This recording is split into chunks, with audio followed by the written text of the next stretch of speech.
Salut à tous, c'est Julien, on se retrouve aujourd'hui pour la critique avec spoiler de Spider-Man Far From Home. Logiquement, si vous avez cliqué sur cette vidéo, c'est que vous avez déjà vu le film. Ça ne sert donc à rien que je vous reparle de l'histoire.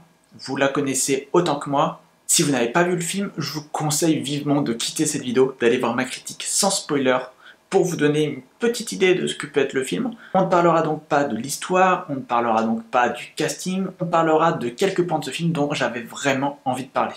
Alors, déjà les scènes post-génériques. C'est déjà plaisant de voir MJ au bras de Spider-Man qui voltige à travers les gratte-ciel, mais ce qui est le plus dingue, vous le savez, c'est vraiment de voir Jonah Jameson, J.K. Simmons, qui reprend son rôle emblématique. Je m'attendais pas du tout à ça, c'était une énorme surprise, et c'est peut-être ce qui fait cette scène post-générique qui est tellement géniale. On s'en fout de la cohérence, de se dire que finalement il y a deux personnages interprétés par le même acteur, alors qu'ils font finalement partie de deux univers différents. Et c'est juste un énorme kiff de gros fan de Spider-Man de voir Jonah Jameson dans le film, et de se dire que dans Spider-Man 3, il y sera forcément. Et cette façon machiavélique qu'a Mysterio de monter de toutes pièces une histoire, comme quoi il a voulu lui nuire, lui, Mysterio, qui est le super-héros. Déjà ça c'est fort, même si en entendant Extermine-les, on se doutait qu'il y avait une couille dans le pâté, mais en plus que Mysterio dévoile à tout le monde l'identité de Spider-Man, on ne s'y attendait pas, et oui, on a la même réaction que Spider-Man. Quand on a vu ça, on a fait « Oh !»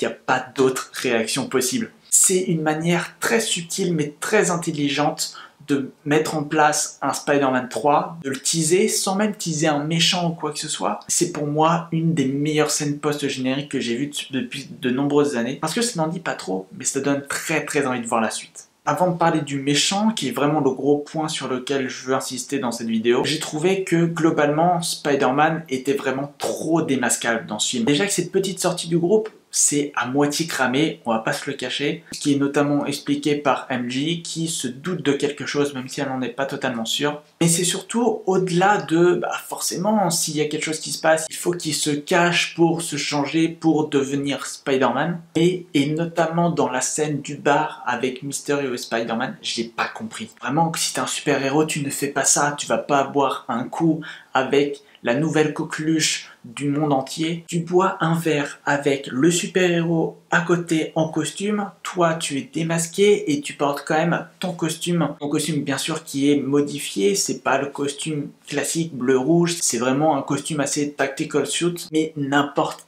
quelle personne qui est dans ce bar et qui a du bon sens remarque qu'il y a un truc qui cloche. Pourquoi Mysterio parlerait à un gamin? Et pourquoi ce gamin est habillé en noir? Tiens, c'est bizarre, comme le Spider-Man ou le Night Monkey qu'ils ont vu à la télé. Mais bon, du coup, la scène de révélation aurait eu moins de force. Et en parlant de révélation, je trouve que le retournement de situation se voit finalement assez vite. Quand on voit vraiment que ces monstres-là, qui sont imposants, mais qui arrivent à être battus en un rien de temps, on se doute que il est à peine 1 heure, tu vas nous balancer un truc, un retournement de situation. Mysterio qui est gentil, en fait, il est pas vraiment gentil. Donc c'est assez dommage que ces retournements de situation soient assez visibles par moments. Par contre, ce que j'ai beaucoup apprécié, c'est que on ne fasse pas de Mysterio un personnage gentil. Et qui est vraiment un méchant qui soit à la hauteur de Spider-Man. Parce que les élémentaux, ils sont très gentils, ils sont très sympas. Et je préfère largement que l'ennemi de Spider-Man soit un humain. Je trouve ça beaucoup plus intéressant que ce ne soit pas une forme extraterrestre ou bizarroïde. Alors j'ai vraiment beaucoup aimé le personnage de Jack Gyllenhaal, j'ai trouvé son interprétation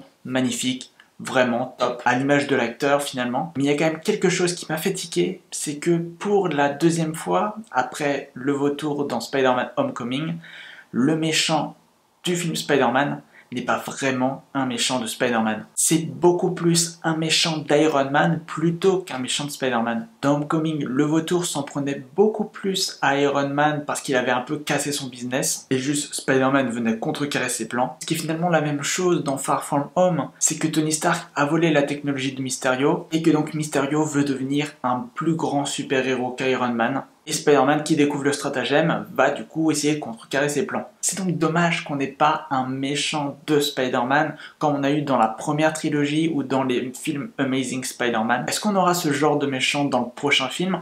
J'espère vraiment. C'est ce que j'ai finalement trouvé de plus dommage à ce film. Et même si le méchant est très stylé, que les effets spéciaux fonctionnent du tonnerre, on sent vraiment cette impression de puissance, cette impression de force il en reste quand même caricatural. Et ça se trouve c'est fait exprès parce que Jake Gyllenhaal en joue vraiment. Quand il y a cette scène de révélation, on l'entend vraiment parler fort, se mettre sur le bar. J'arrive pas encore trop à déterminer si c'est vraiment totalement fait exprès ou si c'est une petite erreur. En tout cas, c'est pas quelque chose que j'ai foncièrement apprécié. J'ai trouvé ça vraiment juste dommage qu'on doit cantonner le méchant à un méchant trop caricatural et encore une fois à un méchant qui n'est pas un méchant de Spider-Man qui va combattre Spider-Man juste parce qu'il se met en travers de son chemin. Même si dans cette vidéo j'ai évoqué énormément de points négatifs par rapport aux points positifs, c'est un film que j'ai adoré et ces points négatifs je devais vous les exposer dans une vidéo avec spoiler. Je pouvais pas faire autrement parce que bon, il y avait quand même pas mal de choses à dire. Là je vais pas faire plus long,